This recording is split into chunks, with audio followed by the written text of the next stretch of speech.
Nous voulons tous réussir.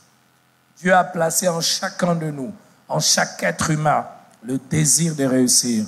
Mais comment réussir d'une manière correcte? Comment réussir mais en gardant la paix? Parce qu'il y a des gens, on a l'impression qu'ils ont réussi. Mais en réalité, ils ont le trouble, ils n'ont pas de joie, ils n'ont pas de bonheur, ils sont malheureux. Mais à l'extérieur, on a l'impression qu'ils ont réussi. Comment réussir d'une manière où on peut dormir en paix, où on peut se regarder soi-même et on n'a pas honte de soi? Comment réussir en ayant les mains propres, en n'ayant pas détruit les autres pour progresser? C'est ce que nous sommes en train de voir, au fait, depuis le début de cette année. Pour ceux qui viennent au 3e culte, ils savent que nous avons dit que toute cette année au 3e culte, nous allons parler de la réussite. Nous avons parlé de bien de choses sur la réussite et nous avons déjà commencé à parler sur réussir par les associations. Dieu veut que nous puissions réussir en nous connectant, en ayant des rencontres avec les autres. Qui était là le dimanche passé? J'aimerais me rassurer sur l'auditoire qui était là dimanche passé. Si vous étiez là le dimanche passé, levez votre main. Qui ne sont là que ce soir seulement. Vous êtes venus seulement aujourd'hui, levez votre main. Ce soir seulement, ok? Que le Seigneur vous bénisse. Alors ceux qui étaient là, ils peuvent nous rappeler ce que nous avons vu dimanche passé. Je sais que nous avons insisté sur la loyauté. Et ni c'est où? On a parlé de quoi dimanche passé? Et c'était dans le cadre de quoi? On était en train de parler de quoi? Les ingrédients pour réussir à travers les associations. Nous avons parlé de la loyauté. Mais pour faire un rappel pour ceux qui sont venus seulement aujourd'hui, quel est le premier ingrédient que nous avons vu pour réussir en association avec les autres? Le premier ingrédient, c'est quoi? L'amour. Deuxième ingrédient, la loyauté. Troisième ingrédient, nous avons dit qu'on va parler de combien d'ingrédients? 5. Combien? 5 ingrédients. Alors nous avons vu 2 ingrédients. L'amour, la loyauté. Quand Dieu place quelqu'un à côté de toi, quand Dieu amène quelqu'un dans ta vie, il y a des choses qui peuvent faire que votre association, le fait que vous soyez ensemble, puisse vous permettre à vous tous de réussir. La première chose, nous avons vu que c'est l'amour. La deuxième chose, c'est la loyauté. La troisième chose, nous allons parler de la vérité. C'est pour cela que j'aimerais que nous puissions lire une histoire triste, une histoire sombre.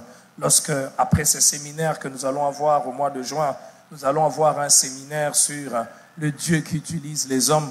Nous allons entrer dans avec beaucoup plus de détails.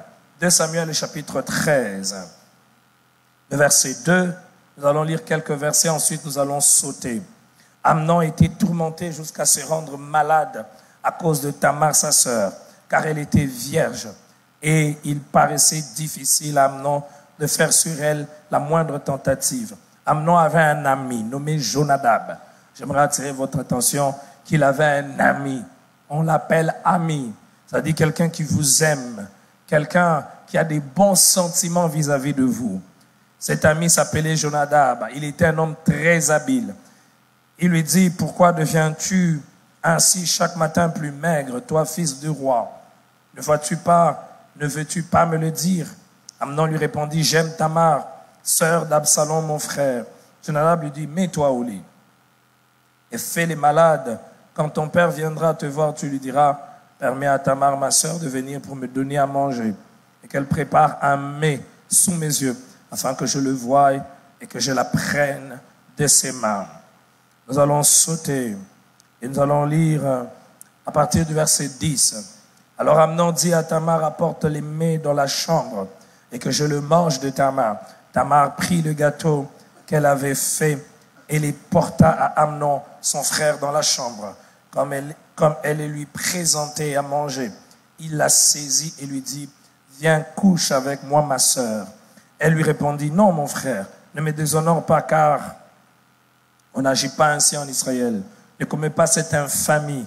Où irai-je, moi, avec ma honte, et toi, tu seras comme l'un des infâmes en Israël. Maintenant, je te prie, parle au roi, et il ne s'opposera pas à ce que je sois à toi. Mais il ne voulut pas l'écouter. Il lui fit violence, la déshonora et coucha avec elle. Et quand vous lisez cette histoire, vous allez vous rendre compte qu'après qu'il ait violé sa propre sœur, son frère ou son demi-frère, si on utilise les termes plus appropriés, va mûrir dans son cœur la vengeance. Et plusieurs années après, il va le tuer.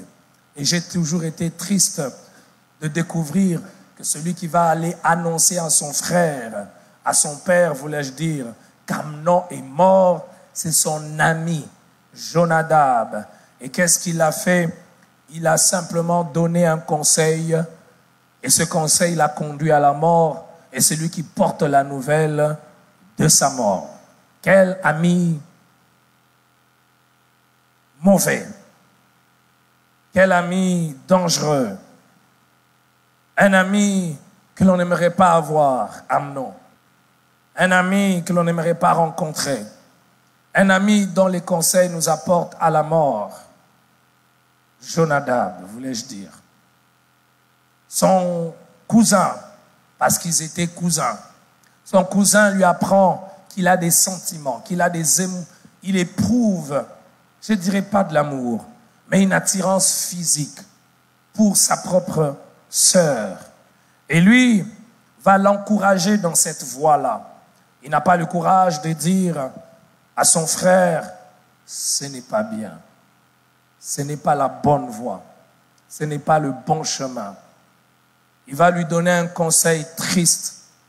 Il va lui donner un conseil qui au fait un plan machiavélique, un plan pour mettre à exécution un mauvais projet. Et la conséquence, c'est la mort. Ce soir, le message que je vais apporter s'adresse à 3 personnes, 3 catégories de personnes. J'aimerais les dire en avance pour que ceux qui sont dans ces catégories de personnes se retrouvent et qu'ils entendent, je crois de tout mon cœur, ce que le Seigneur veut leur dire. La première catégorie des personnes à laquelle je vais m'adresser, c'est ceux qui se retrouvent en face des personnes à qui ils doivent dire la vérité, mais ils n'ont pas le courage de le faire. Frères et sœurs, si la Bible nous dit que 2 valent mieux que 1, c'est parce que quand 2 personnes se mettent ensemble, ils doivent en principe devenir meilleurs. Ils doivent devenir excellents. Quand 2 personnes se mettent ensemble, les faiblesses de l'autre sont couvertes, sont comblées par les capacités, par les atouts de l'autre.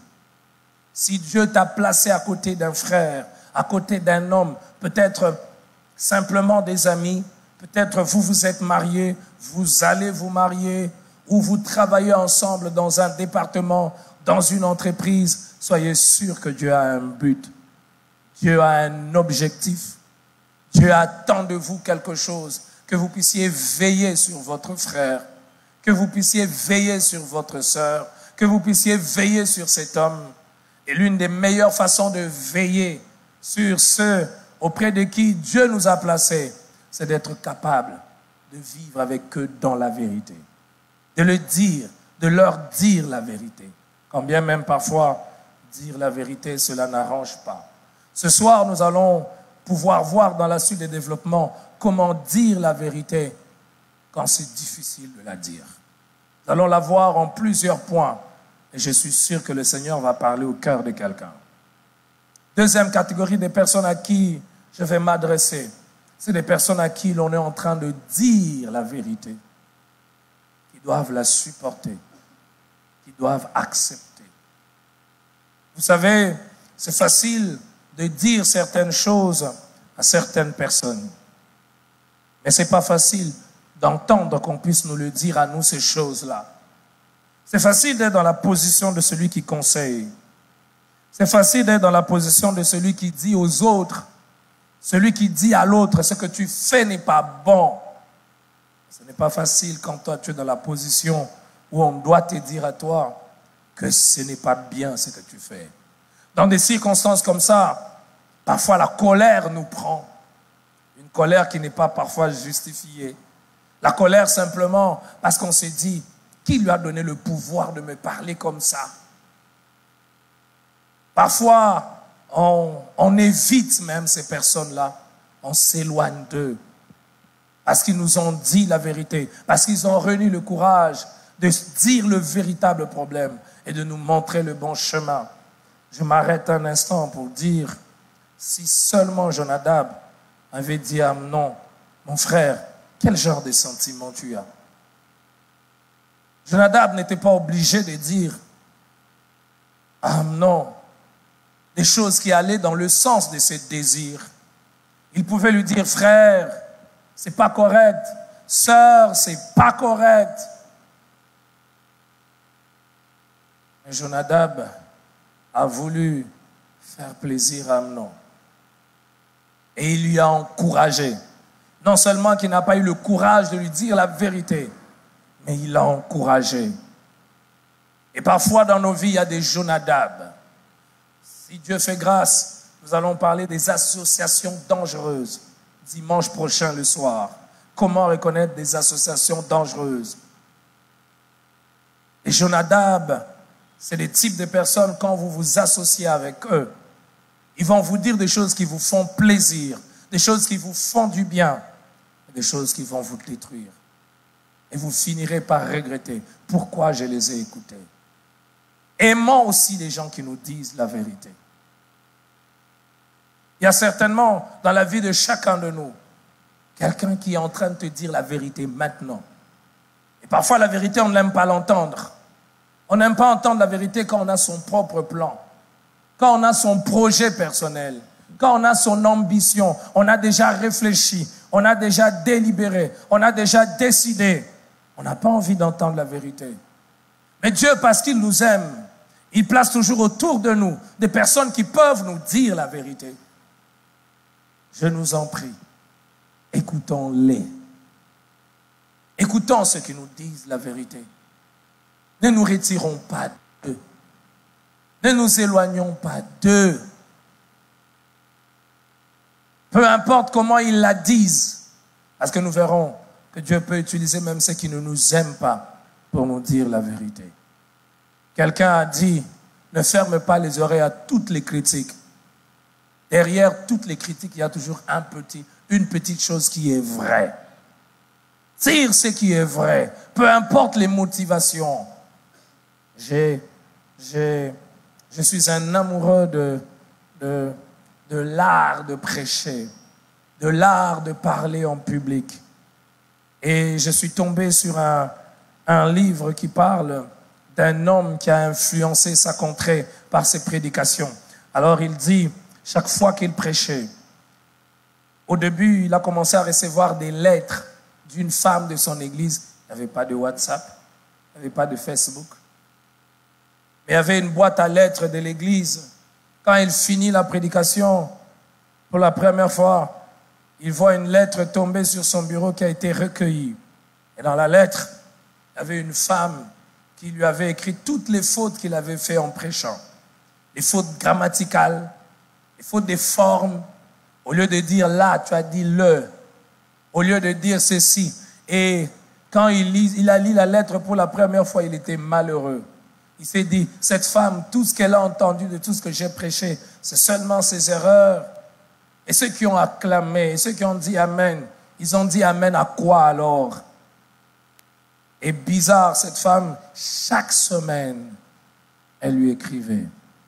Finalement, après, il a pris l'habitude. Il a pris l'habitude de recevoir après chaque dimanche les lettres de cette femme. Et il s'est amélioré. Il est devenu plus meilleur. À tel point qu'après plusieurs années, il n'a plus reçu ses lettres. Il a voulu recevoir ses lettres. Au début, il ne les supportait pas. Mais après, il s'est rendu compte que ça l'aidait.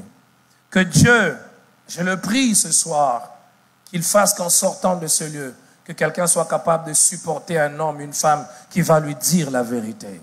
Même quand ça ne va pas l'arranger, même quand ça ne va pas lui plaire. Que Dieu donne à une femme qui est ici en ces lieux de supporter quand son ami lui dit, quand son mari lui dit la vérité. Que Dieu place dans le cœur d'un homme qui me suit en ligne, qui me suivra après lorsque cette prédication sera placée sur YouTube et sur les réseaux sociaux, de supporter d'entendre sa femme lui dire la vérité, même quand ça ne l'arrange pas. Et de ne pas toujours trouver des raisons pour dire, oui, tu dis la vérité, mais tu ne devais pas parler comme ça. Je n'écoute pas parce que tu as parlé comme ça. Fallait attendre. Frère, il n'y a pas de bon moment pour entendre la vérité. Le bon moment pour entendre la vérité, c'est maintenant. Parce qu'une vérité que tu entends maintenant, elle t'aide, elle te fait gagner du temps. La troisième catégorie de personnes que ce message, auquel ce message est envoyé. Et j'aimerais vraiment que ces personnes soient atteintes. Ce sont ces personnes qui, allez, je vais le dire d'une manière plus directe, mais plus correcte. Ces personnes à qui l'on a dit la vérité, mais qui ont choisi le mauvais chemin et qui se sont rendus compte après qu'ils ont choisi le mauvais chemin. 5 leçons que ce texte nous apprend sur la capacité de dire la vérité. 5 leçons. Première leçon importante, et c'est une histoire négative, mais qui nous enseigne, qui nous montre. Première chose, ce n'est pas toujours parce que quelqu'un prétend vous aimer qu'il vous dira la vérité qui va vous aider. Parfois, la vérité, on l'entend même de la bouche de personnes qui ne nous aiment pas. Ce n'est pas toujours, et j'aimerais répéter, ce n'est pas toujours quelqu'un qui prétend vous aimer qui vous dira la vérité. Et j'aimerais le dire autrement. Il faut apprendre à certaines personnes à aimer. Quand on aime, on dit la vérité. Quand on aime, on doit parfois blesser. Dans Proverbe, il est dit, les blessures d'un ami prouvent sa fidélité. Que c'est triste de découvrir qu'on est à côté de quelqu'un qui connaissait qu'on suivait la mauvaise voie, mais qui ne nous a pas aidés. Que c'est triste de découvrir que quelqu'un s'est tué, alors que s'il avait ouvert sa bouche, il nous aurait fait gagner du temps. Il nous aurait épargné des malheurs. Il nous aurait évité des larmes. Que de personnes, parce qu'ils pensent qu'ils aiment, parce qu'ils croient qu'aimer exclut des blessés. Parfois, il faut blesser pour guérir. Quand vous allez à l'hôpital et que vous voyez un patient ou un malade qui est blessé, la blessure peut être profonde, elle peut être superficielle, mais il arrive des fois qu'il y a des blessures où l'infirmier ou le médecin doit prendre des compresses, il doit laver, nettoyer la plaie. Quand vous voyez cette personne pleurer, cette personne lui faire du mal, se tordre de douleur, vous ne direz pas que l'infirmier n'aime pas cette personne. Ce n'est pas parce qu'elle pleure que l'infirmier ne l'aime pas. L'acte que l'infirmier pose est un acte douloureux, mais c'est un acte salutaire. Ah, j'aimerais le dire encore. Ce soir, le Seigneur parle à quelqu'un. L'acte que l'infirmier pose, j'entends quelqu'un se poser la question. Comment ce jeune homme fait pour prêcher 3 prédications? Et chaque prédication est différente. Et chaque prédication est profonde. Qui s'est posé cette question? Soyez sincère.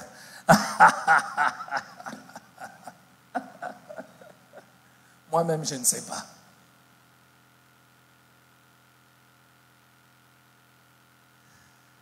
L'infirmier pose un acte douloureux, mais un acte salutaire.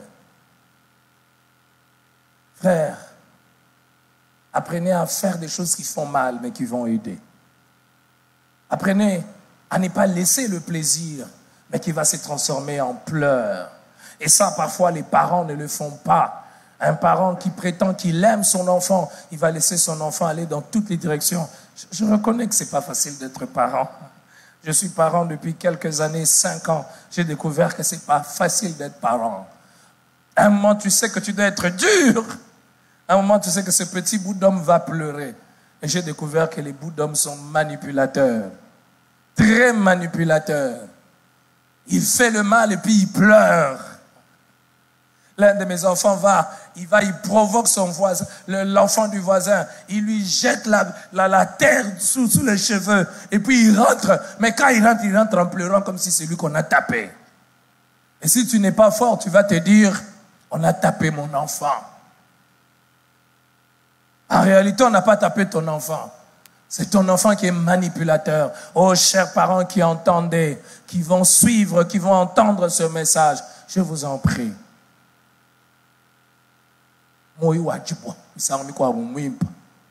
Serrez le cœur, il pleure, il demande, il fait couler des larmes. La morve sort, mais tu dis non. Tu dis tu ne sortiras pas. Il ne sortira pas. Aimer ne veut pas dire faire toujours des choses qui vont faire plaisir. Parce que tout ce qui fait plaisir ne construit pas. Tout ce qui fait plaisir ne bâtit pas. Aimer, c'est parfois être dur. Aimer, c'est parfois être sévère. Que des personnes regrettent. Ils récoltent la moisson de leur largesse. Ils récoltent la moisson de leur manque de fermeté. Et quand on moissonne, on a honte. Deuxième vérité que ce passage nous apprend.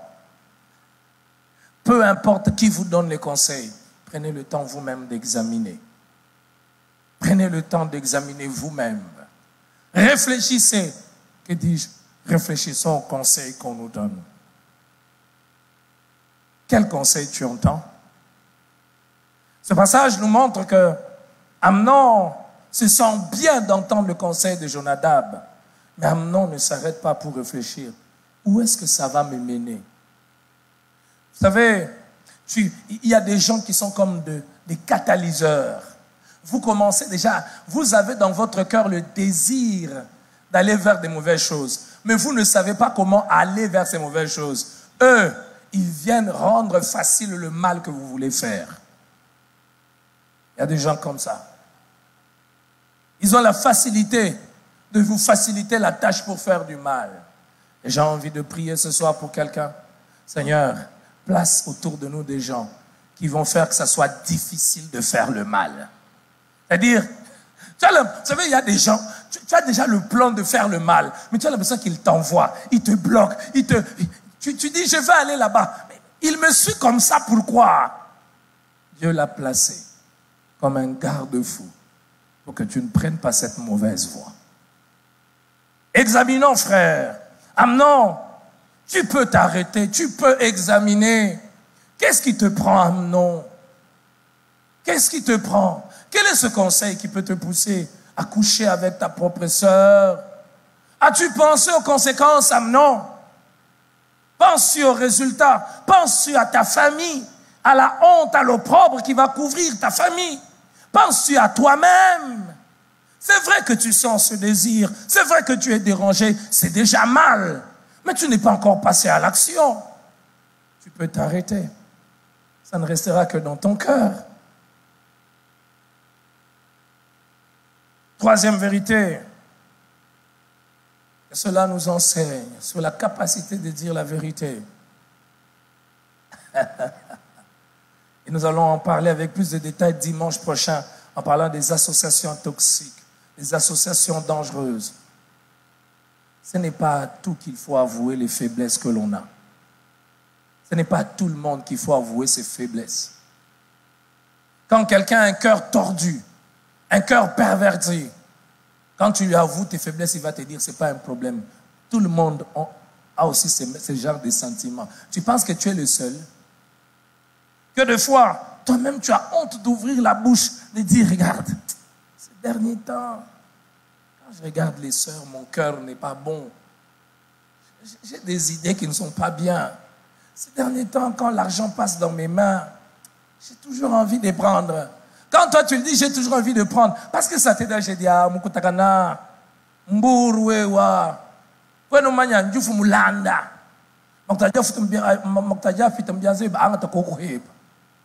Quand tu vas le dire, quand je n'étais pas encore converti, je n'avais pas envie de prendre l'alcool, je n'avais pas envie de prendre la bière. Mais maintenant, je suis très tenté. J'ai vraiment envie de prendre. Il va te dire, où est le problème, toi?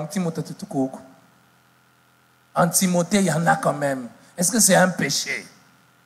D'ailleurs, Jésus a transformé l'eau en vin. Il dit, laisse de te faire souffrir, goûte une seule fois. Le Saint-Esprit ne va pas partir. À qui est-ce que tu te confies quand tu es en dessous de la vallée? Quand tu as une fiancée et que dans ton cœur, tu commences à avoir envie de l'embrasser, tu vas lui dire, quand je suis avec ma fiancée, j'ai envie de l'embrasser, j'ai envie de la tenir, j'ai envie. Et lui te dit, vous fiancé, moi, il n'a pas le courage de te dire, non frère, tu ne peux pas faire ça. Tu es enfant de Dieu, tu dois honorer. La patience est une vertu chrétienne. Ne le fais pas. Et lui va te dire, non, fais-le quand même, fais-le. Une fois, ça fait quoi? Une fois, ça fait quoi? Est-ce que tu sais ce que tu peux ressentir? D'ailleurs, si tu ne le fais pas, elle ne va pas croire que tu l'aimes. Faux. Quatrième vérité que cette histoire nous apprend, j'aimerais passer jusqu'à la cinquième vérité puis avancer pour nous parler de comment dire la vérité, même quand c'est difficile à dire. Première, j'ai envie de passer déjà à ça, mais j'aimerais donner la quatrième leçon que cette histoire nous apprend. Peu importe qui vous a donné les conseils, les conséquences, vous les assumez seuls. Ce n'est pas Jonadab qui est mort, c'est Amnon qui est mort. L'auteur de la stratégie est resté vivant, mais celui qui a exécuté la stratégie est mort. Comme pour insister, pour nous dire, tu es quand même responsable de ta vie. Tu ne vas pas dire, c'est elle qui m'a conseillé. C'est elle qui m'a dit. Si elle ne m'avait pas conseillé, frère, c'est ta vie. J'ai déjà entendu quelqu'un à qui on a donné un mauvais conseil et puis les conséquences sont arrivées. Celui qui lui a donné conseil dit, vous m'avez quoi trop bien zaï. Vous m'avez quoi trop bien zaï. Même que vous m'avez le conseil, même je m'en colle. Est-ce que vous m'avez sakai? Si mon tout me colle. Et là, tu n'as que tes yeux pour pleurer. La honte, l'opprobre. Qu'est-ce qui m'a appris? Qu'est-ce qui m'a appris à écouter cette personne? Frère, il y a des questions que l'on ne se poserait pas demain. Que l'on ne se posera pas demain si aujourd'hui tu penses en te disant celui qui va assumer les conséquences, c'est moi. Je ne sais pas qu'est-ce qu'il en est de votre expérience, mais en tant que pasteur, j'ai appris cela. J'ai appris qu'en définitive, je me tiendrai devant Dieu. Pas avec les comités, pas avec les responsables. Je me tiendrai seul devant Dieu. Il me dira, qu'est-ce que tu as fait? As-tu été fidèle? As-tu été intègre? As-tu payé mes brebis comme tu devais le faire? On ne se tiendra pas en groupe. Parfois, les conséquences ne sont pas collectives. Et même quand les conséquences sont collectives, les degrés sont différents. J'aimerais répéter. Même quand les conséquences d'une mauvaise décision sont collectives, les degrés de conséquences sont différents. Il y en a toujours qui sont plus frappés que les autres. Et tu ne sais pas si c'est toi qui seras frappé plus que les autres. Alors chaque fois que tu écoutes un conseil, chaque fois que tu es en association avec quelqu'un, n'oublie pas, tu es né seul un jour. Et même si vous êtes des jumeaux, tu es jumeau, mais vous ne sortez pas tous au même instant de l'utérus de vos mères. Chacun est sorti à sa période. C'est pour cela même le jumeau, quand vous voyez les partogrammes, c'est les partogrammes, hein? Quand vous voyez les partogrammes, on va dire, le premier jumeau, il est né à telle minute, deuxième, telle minute.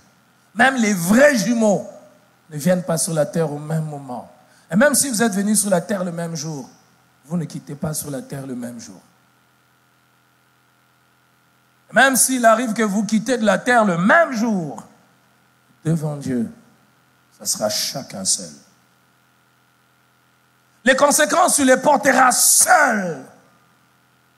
J'ai envie d'anticiper pour dire, on ne regrette jamais d'avoir été dans la vérité. La vérité peut être douloureuse, mais elle est salutaire. Il y a quelqu'un à qui Dieu parle maintenant, qui est en train de se diriger vers une mauvaise voie. Et ce n'est pas comme un hasard que tu aies entendu, que tu sois venu ce soir pour entendre ce message. C'est pour que ce message te serve de garde-fou, que tu t'arrêtes. La vérité, on te l'a déjà dit. On te l'a déjà dit, tu l'as entendu. J'aimerais crier comme un héros comme un prophète et dire, s'il te plaît, n'écoute pas ces flatteurs. N'écoute pas tes propres pulsions. N'écoute pas ta colère. N'écoute pas tes désirs. Écoute la vérité. On ne regrette jamais d'avoir fait des actes basés sur la vérité. 5e leçon que ce texte nous apprend. Parce que c'est toujours important d'être dans le texte. D'être dans le texte au lieu de faire de la prédication un verbiage sur des théories humaines.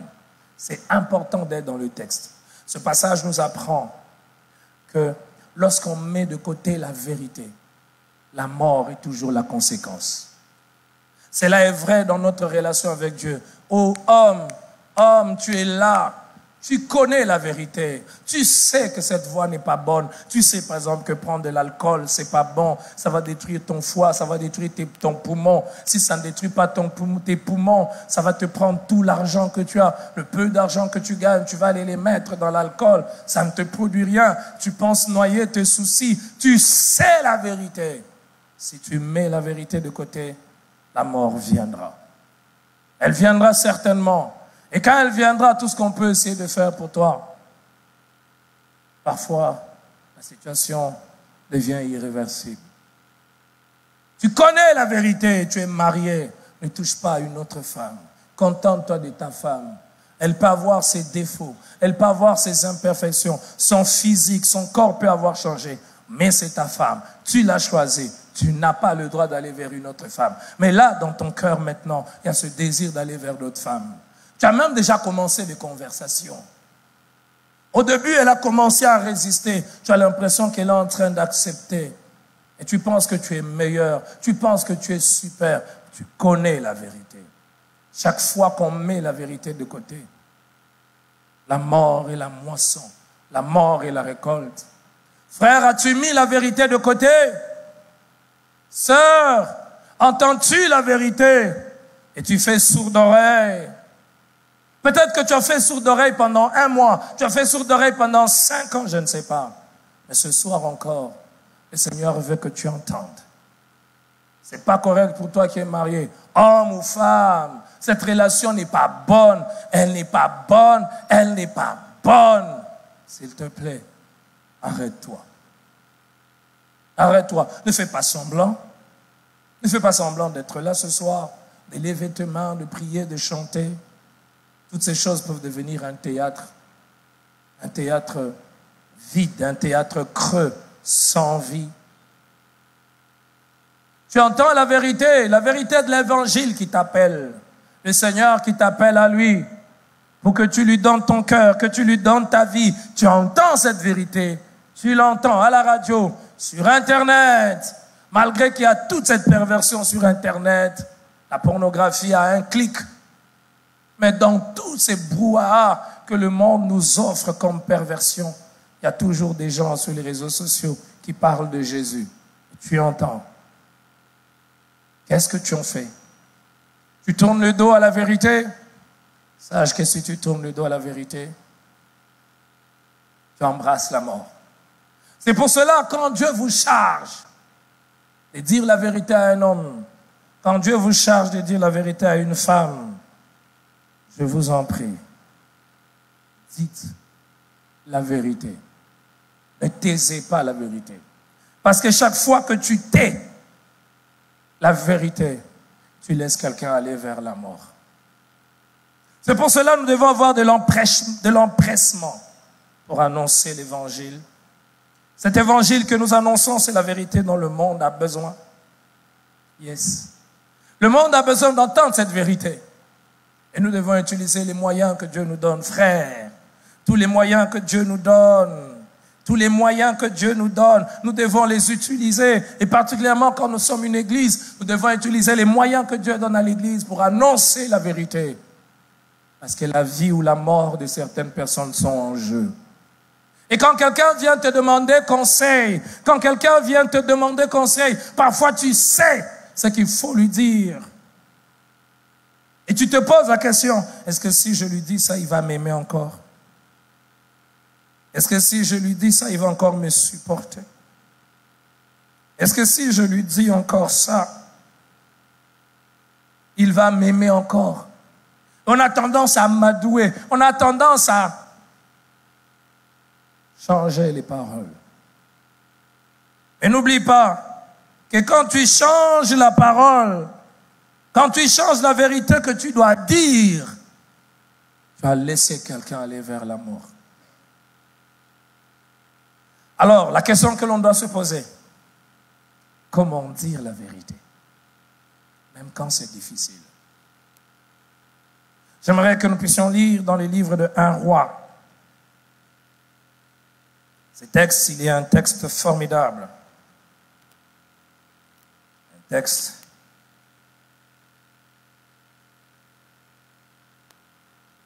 que nous ne devons pas oublier. 1 Roi. 1 Roi, nous allons lire le chapitre 22.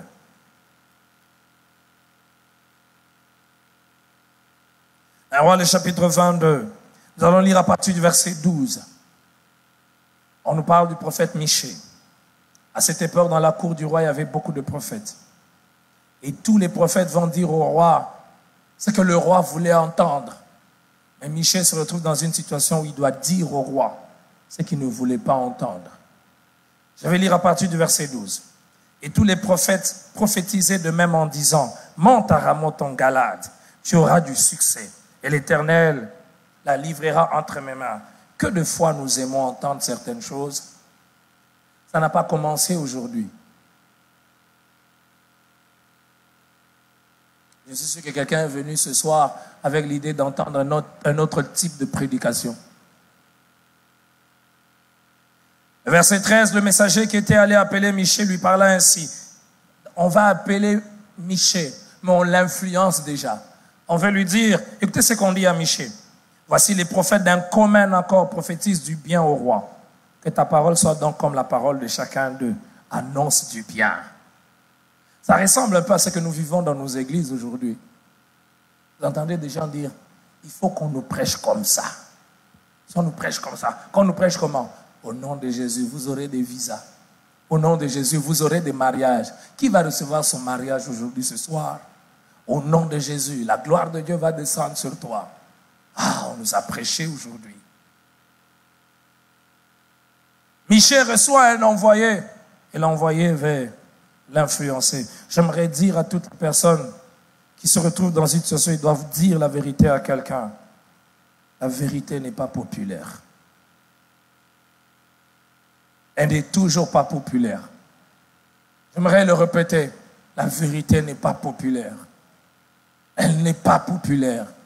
Et parfois, dire la vérité va faire que vous soyez seul. Que vous puissiez éprouver la solitude. Toute solitude ne veut pas dire que vous êtes anormal. Parfois, la solitude est un signe que vous vivez dans un milieu perverti.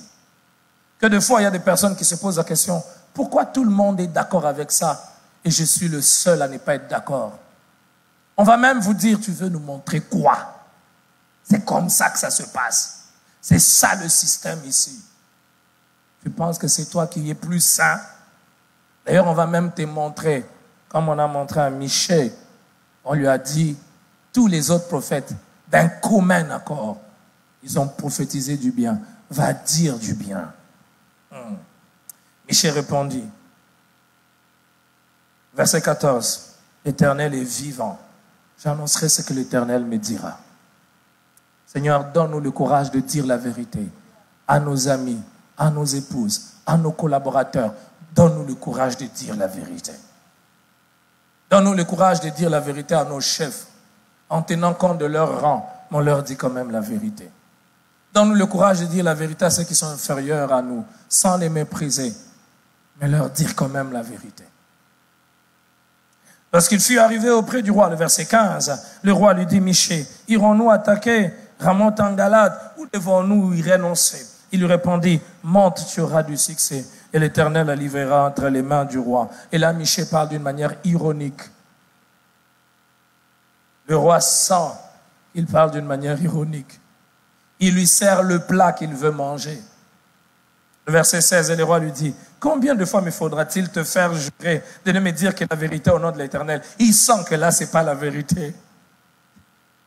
Au verset 17, Alors Michel lui dit, parce qu'il a insisté, Michel voulait se rassurer. Est-ce que tu veux vraiment entendre la vérité? Je viens de te dire ce que tout le monde t'a dit. Est-ce que tu veux vraiment entendre la vérité? Au verset 17, il dit, je vois tout Israël dispersé sur les montagnes. Il y a des prophéties qui ont disparu aujourd'hui. Toutes nos prophéties, c'est mal les étoiles. Ton étoile, on veut l'arracher. Ton étoile, on veut la voler. Il y a des combats. Frère, qui n'a pas de combat? Celui qui ne veut pas de combat, qui ne vienne pas sur la terre. Sur la terre, il y a des combats. Sur la terre, il y a des combats. Même si tu es un saint, même si tu es un prêtre, sur la terre, il y a des combats. Toi, Michel Bambib, Aboulouba, il invite. Où on peut inviter le Aboulouba? Il m'envoie.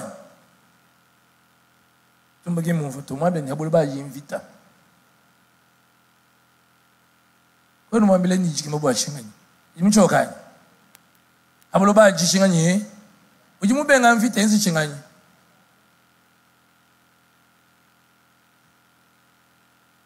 Je vois tout Israël dispersé sur les montagnes, comme des brebis qui n'ont point de berger. Et l'Éternel dit, ces gens n'ont point de maître, que chacun retourne en paix dans sa maison. Le roi d'Israël dit à Josaphat, ne te l'ai-je pas dit? Je fais pourquoi Milaï?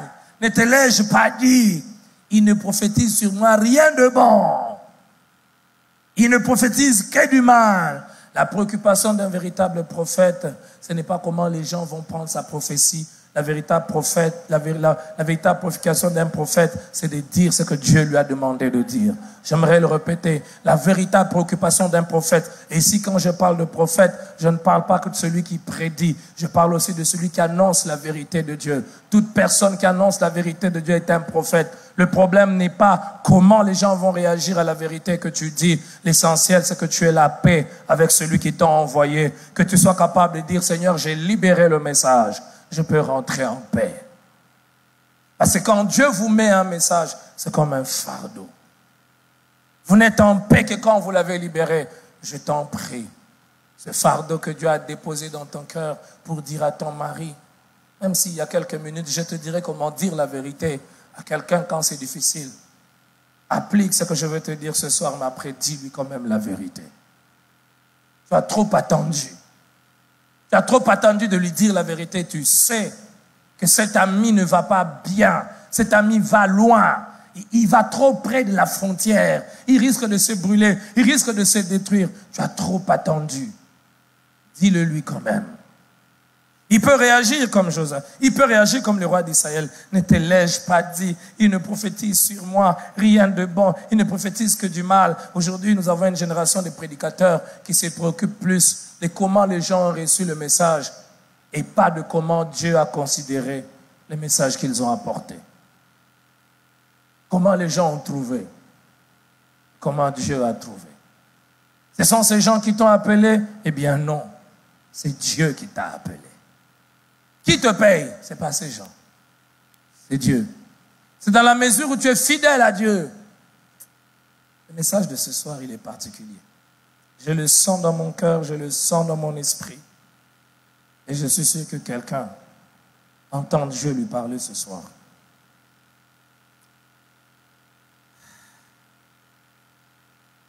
Ne t'ai-je pas dit?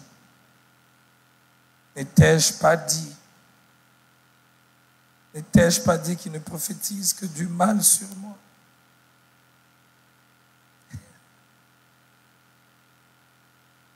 Le verset 19, et Michée dit, écoute donc la parole de l'Éternel. J'ai vu l'Éternel assis sur son trône et toute l'armée des cieux s'éteignant auprès de lui à sa droite et à sa gauche. Et l'Éternel dit, un des textes difficiles à expliquer, même sur le plan théologique. Plusieurs théologiens essaient de donner des explications. C'est Dieu lui-même. Et Dieu dit, qui séduira Akab? Parce qu'Akab avait commis de mauvais actes. Il fallait qu'il subisse les conséquences de ces mauvais actes. Des prophéties avaient été faites sur la fin d'Akab, que les chiens allaient lécher son sang. Il fallait que cela se réalise. Et Dieu dit, quel esprit viendra séduire Akab?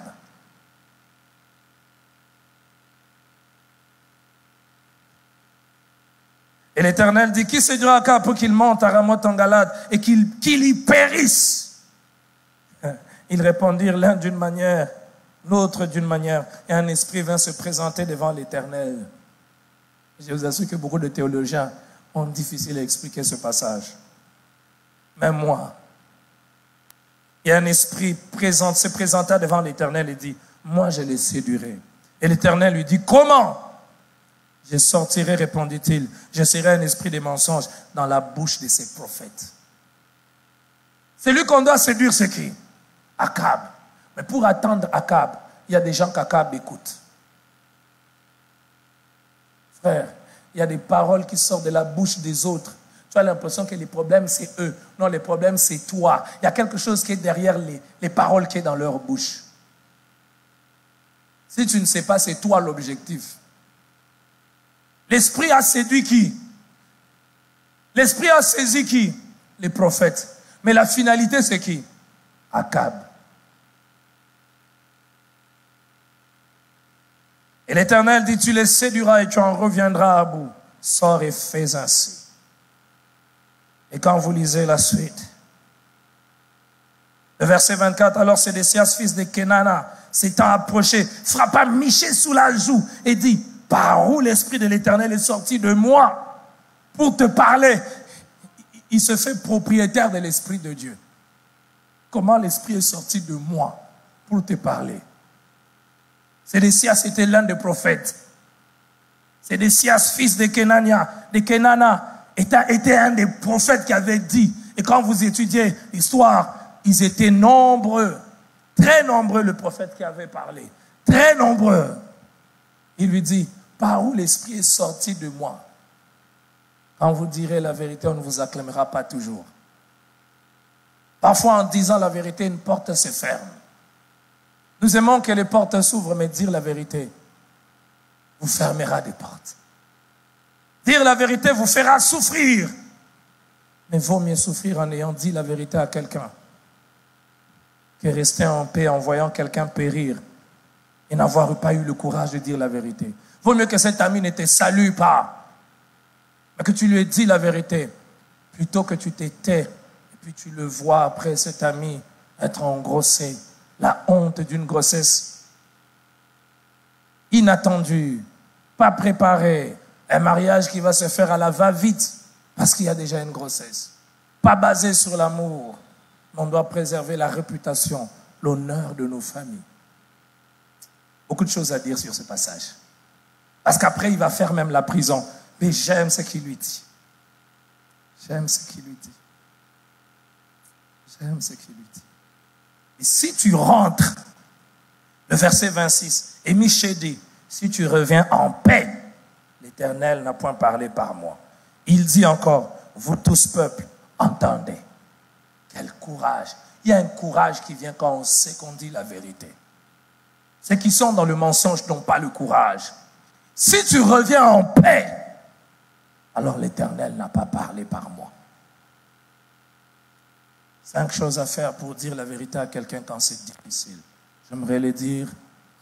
J'ai pris tout mon temps à vous expliquer le passage.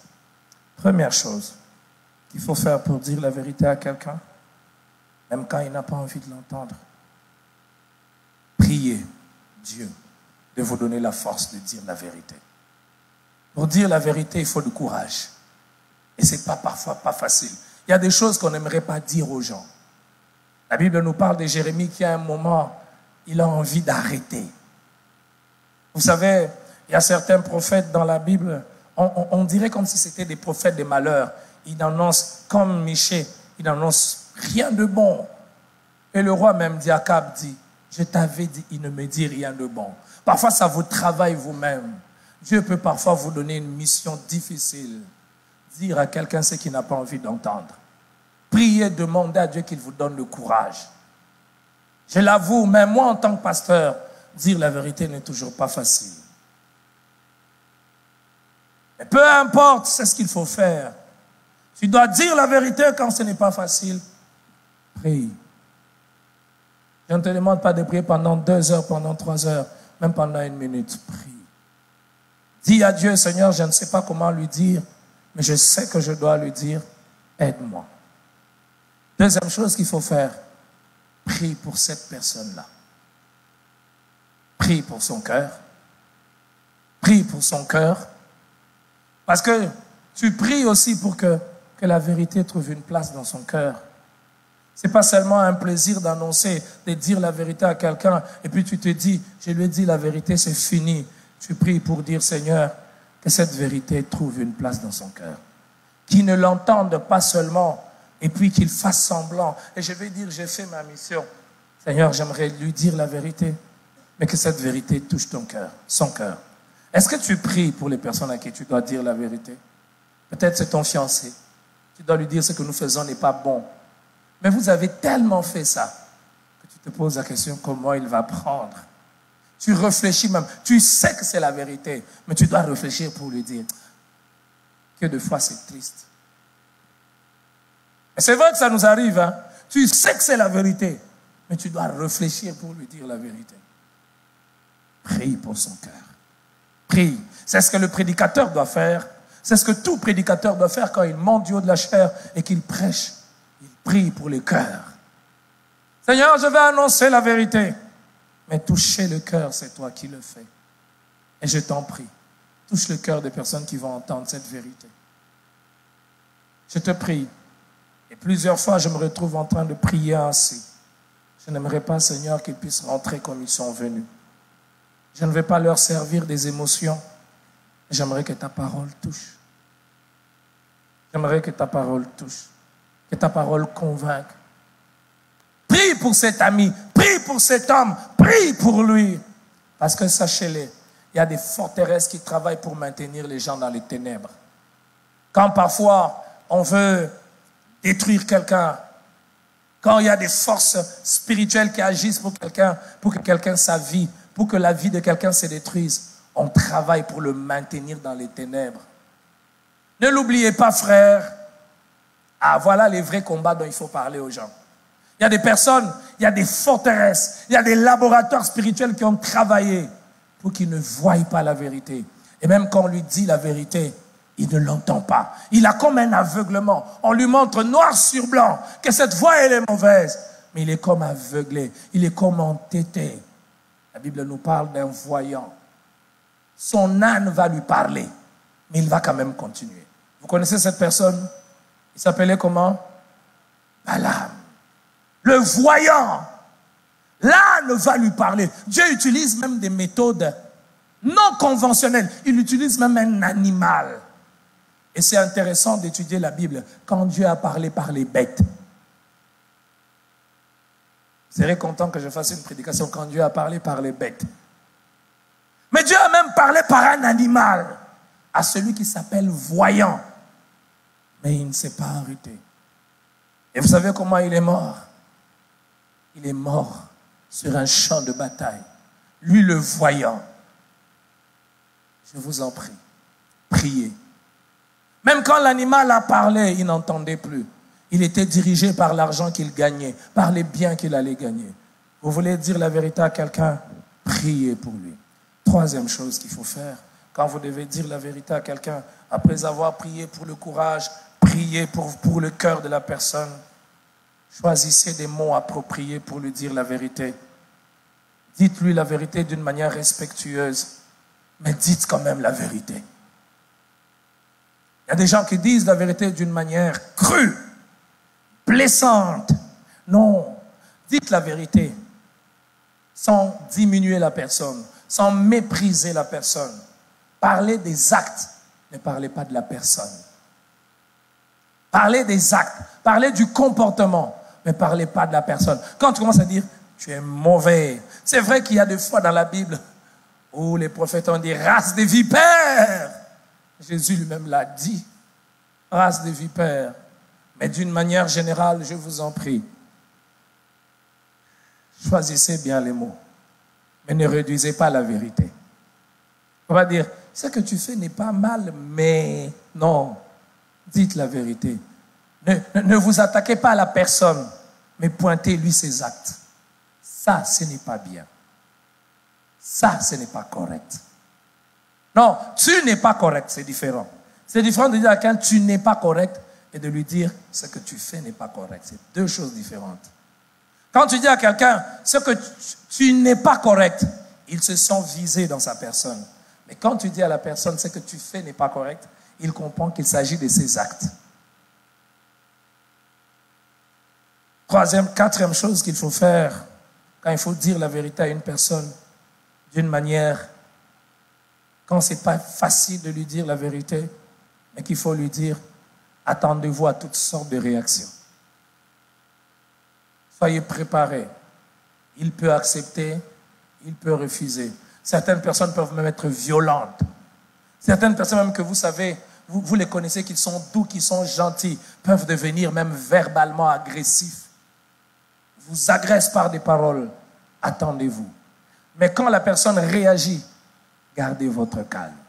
Celui qui est dans la vérité ne s'agite pas. Voisin, tu as compris? Celui qui est dans la vérité, voisin n'a pas compris. Répète, celui qui est dans la vérité, c'est celui qui a peur de la vérité qui s'agite. Attendez-vous toujours à des réactions négatives parfois. Et anticipez les réactions négatives. Après avoir dit la vérité, la meilleure attitude, c'est de se taire. C'est pour cela que vous verrez que la plupart des prophètes, Dieu les a envoyés vers quelqu'un. Quand il a fini le message, il part. Il ne reste plus là. Comme pour nous dire, quand tu as dit la vérité, laisse cette personne son cœur avec lui-même et avec Dieu. Le reste, ça ne te concerne pas. Quand tu as dit la vérité, après avoir dit la vérité, tais-toi. Ne va pas crier partout, je lui ai déjà dit non. On va continuer les dimanches prochains.